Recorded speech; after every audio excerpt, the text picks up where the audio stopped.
When revisiting the history of the most famous soccer match between Real Madrid and Barcelona, we are reminded of many events that the history books have kept secret. Old files are reopened, and thorny issues are often unresolved. One of them is an event that everyone is still talking about without reaching a solution that satisfies both sides, whether Madrid or Barcelona. The 11-1 scoreline that Real Madrid won against Barcelona in the 1940s. Often, this issue is only approached with the breath of emotion and prejudice.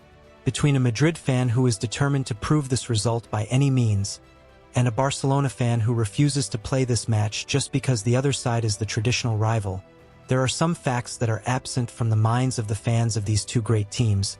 Let's evoke them together.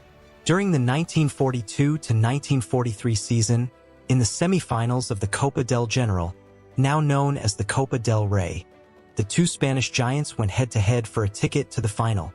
In the first leg at Les Cortes, Barcelona won 3-0, making the Catalan side the favorite to reach the final. In the second leg, however, the unthinkable happened, and Real Madrid managed to turn the tables on Barcelona, beating them by the biggest score in El Clásico history. And that's where the controversy began. The truth is that while trying to gather some facts about this match, there are many different accounts, each one completely different from the other. From the ranks of the Catalan club, we see conflicting opinions about the outcome of the game after the end of the first half. Some sources talked about a scoreless draw as the result of the first half.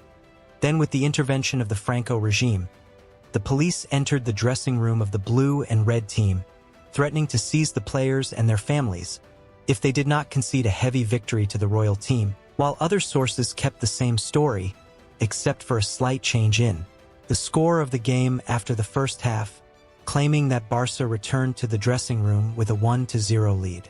El Mundo Deportivo, which is known to be biased in favor of FC Barcelona, emphasized in its post-match edition that Barca collapsed during the first half of the match, allowing Real Madrid to win by such a large margin.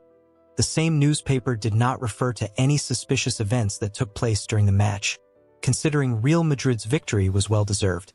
Madrid sources also deny that the Spanish regime had anything to do with the outcome of the match. The Barcelonans' claims that Real Madrid only won thanks to Franco, a known Real Madrid supporter, are unfounded. During the General's era, Real Madrid did not achieve anything significant. During the 1940s, Barcelona and Athletic Bilbao dominated the General's Cup, and Real Madrid only won it in very few years compared to the Catalan and Basque teams. In addition, Madrid sources posed a valid question. If Franco did intervene in the outcome of the match, why didn't he also intervene in the final of that competition and give the victory to Real Madrid? The Whites lost the title to Bilbao. Barcelona sources also have something to say. In response to those who claim that El Mundo Deportivo considered that the result of the match was due to the royal club, some commented that the Catalan media in general was persecuted by the dictatorship, and the Catalan newspaper could not publish any news announcing what actually happened, or the Franco regime would have reacted harshly against the newspaper.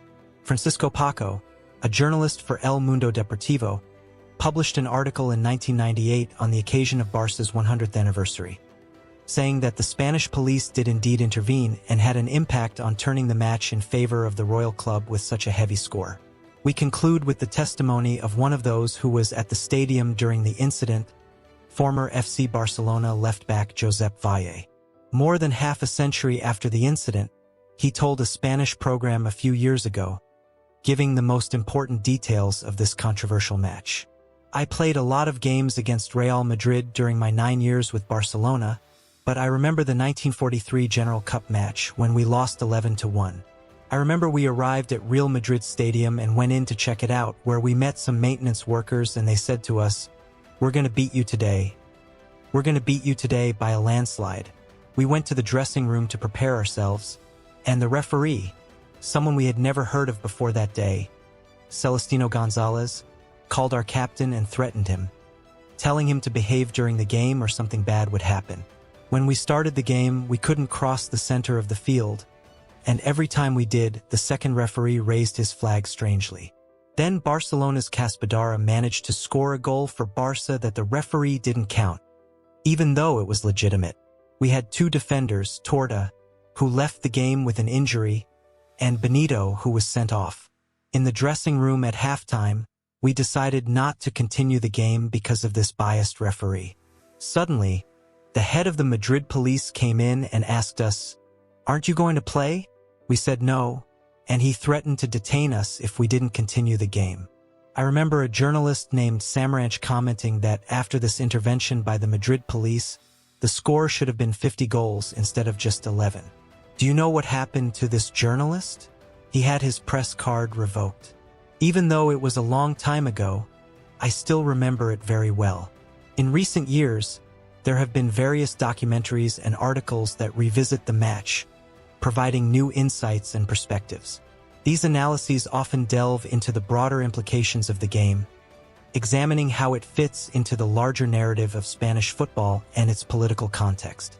The 11-1 defeat of Barcelona by Real Madrid in 1943 is more than just a football match. It is a historical event that encapsulates the political tensions and social dynamics of Spain at the time. The match remains a crucial chapter in the storied rivalry between the two clubs, reminding us of the ways in which sports can intersect with and reflect broader societal issues. So, perhaps this match that made the Clásico such a politically charged fixture.